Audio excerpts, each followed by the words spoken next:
Hello, everyone. Welcome to this week's episode of Catch the Fuck Up. I'm Fern. And I'm Nicole. And this time we're looking at chapter 354, Oopsie Daisy. When I read that, I was like, okay, who's saying Oopsie Daisy? Is it AFO or is it Hawks?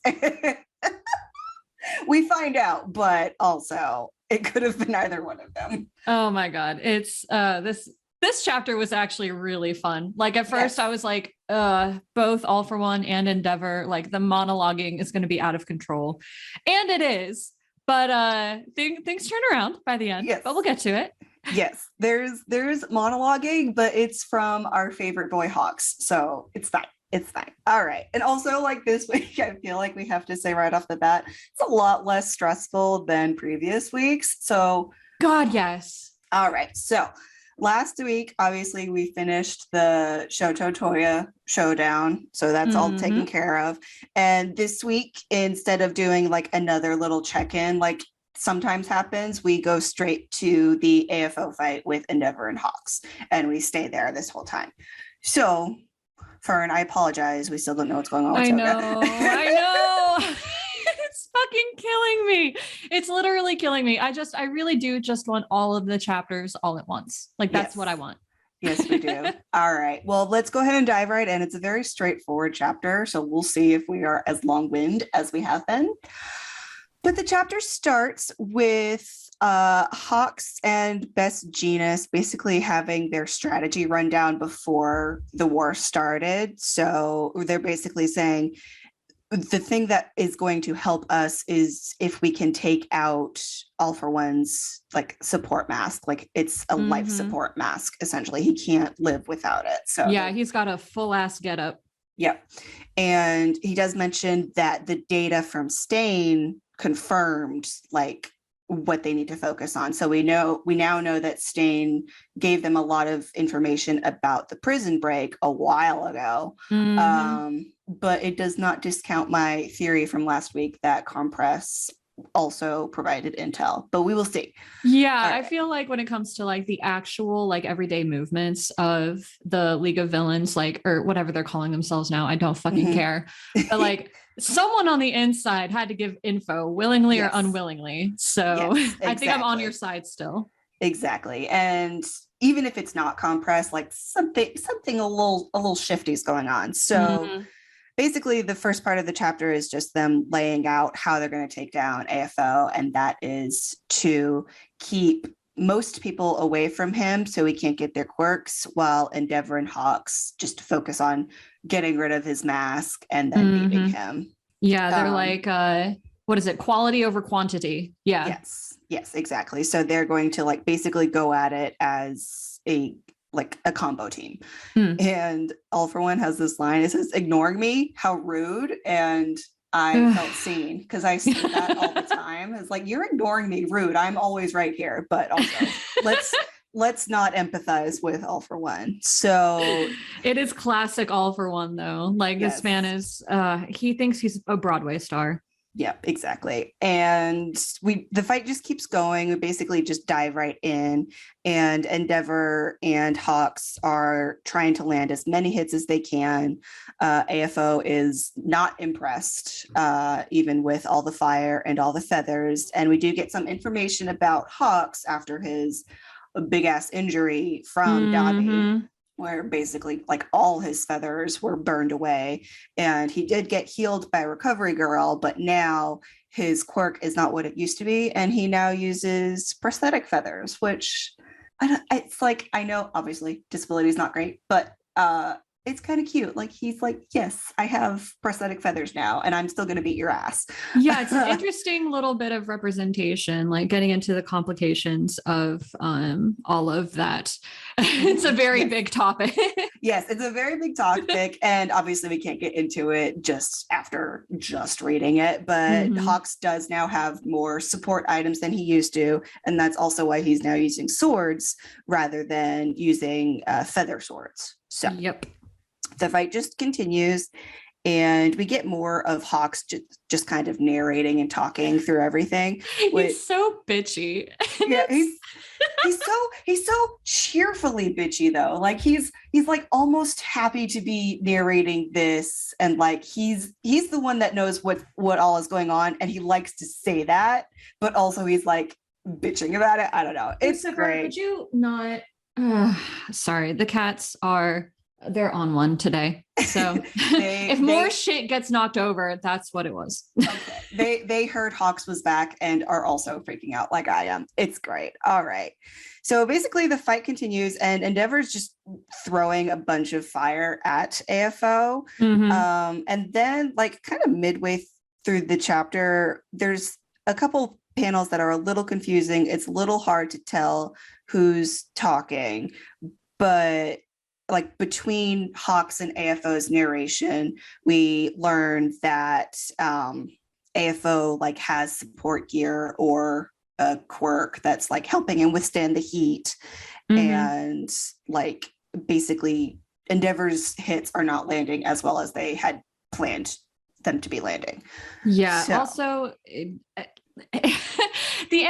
not the animation, the illustrations. I feel like this is going to look really, really cool once these scenes are finally animated. Yes. But the illustrations are also incredibly confusing, and it's really hard to tell what anything is. Yeah, you really have to take the time to kind of study where the characters are, what is smoke, what is comic movement, and like the words in there. And basically, even without knowing everything, even knowing it's going to look great animated, but the stills themselves aren't as clear. Mm-hmm. AFO is picking up on the fact that Endeavor's kind of not at the top of his game somehow. Yeah, his head is not in the game. Yeah, which like we kind of knew was going to happen, and I do not feel bad that his head is not in the game unless it's going to affect Hawks. Yep, so. Same. Yep. So as this is happening, as AFO is realizing this, and also as Hawks is realizing this as well, AFO starts his monologue of manipulation, if you will. Another one. Oh my God, this man never shuts up. This is his greatest crime. Is being boring as fuck. Like straight to Tartarus for being boring. Oh my God, he just never fucking shuts up. He doesn't. But I mean, it is effective. As annoying as it is for us, because we know that he's trying to be manipulative, it is effective on Endeavor at this point. Like, as much as we hate him, he is in his feels. Whatever those feels are that we can't sympathize with, he is in them. Oh yeah, and he has absolutely no control over his emotions either. So he's like the perfect person to manipulate. Exactly. He's wide open for it.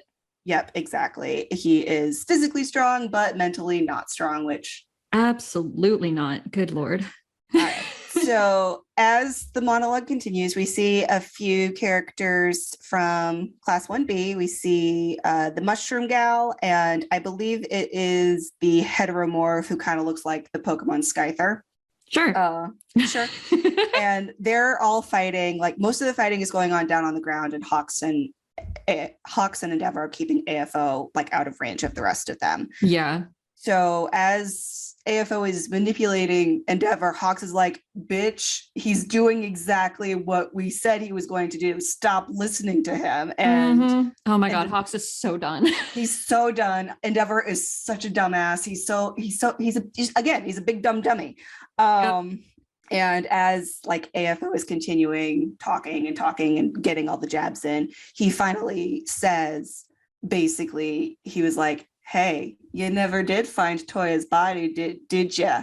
Isn't that a strange little twist? And Endeavor obviously realizes the implications of that, which we already know, that AFO took Dobby into his creepy little orphanage, and that was not fun. Yep. And Hawks is shocked. He obviously didn't know this. And he's like, shit, that's terrible. That's gonna hit hard. And he realizes that unlike him, who made a clear break with his family, with his parents, Endeavor is like, he can't make that separation. Yeah, he's not in the same kind of situation, mostly because like his sins are of his own making. Like, yes.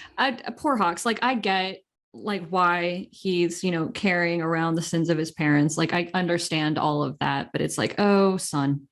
Yeah.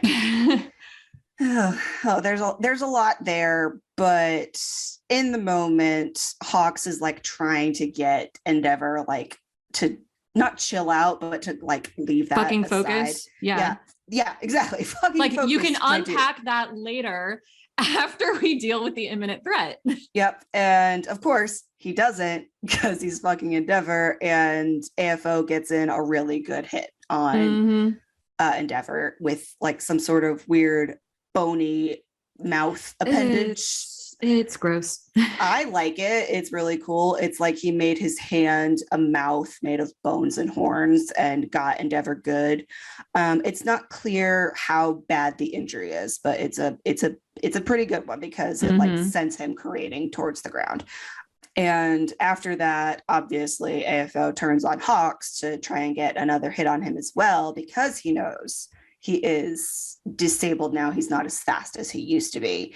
And he also tries to manipulate Hawks by calling him Nagant's replacement. And Hawks is unaffected. He's just like, bitch, sit down. And yeah, Hawks is like, I carry that around with me every day. Like, get new material. Yeah, it doesn't hurt me, sir. Please sit down. You can't hurt me any worse than I hurt myself. Exactly. That is my poor depressed husband. All right. So Hawks is strategizing. He's going. And then you turn the page and the best plot twist ever. Yeah. As Endeavor falls and as AFO is preparing this really big hit, Tokoyami and Jiro appear out of nowhere, fly in to save him, and Jiro does this move called Heartbeat Wall, and it basically shields Hawks completely from AFO's just blast, whatever he was using.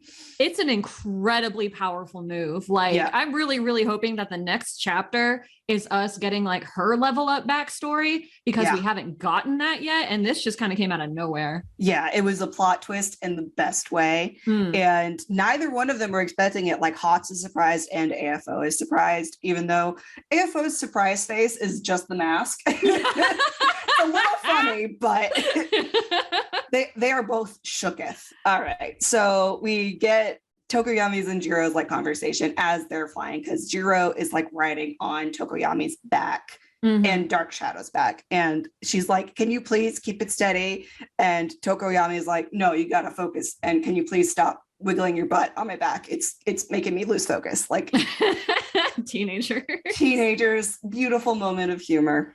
And then after that, we go back to Hawks, and he's basically like, get the fuck out of here. He's going to kill you. And they're both like, nah, bro, we got your back. And Tokoyami is like, I'm not Endeavor, but we are capable of teamwork because we are a team. And hell yeah, my boys, I love them so much.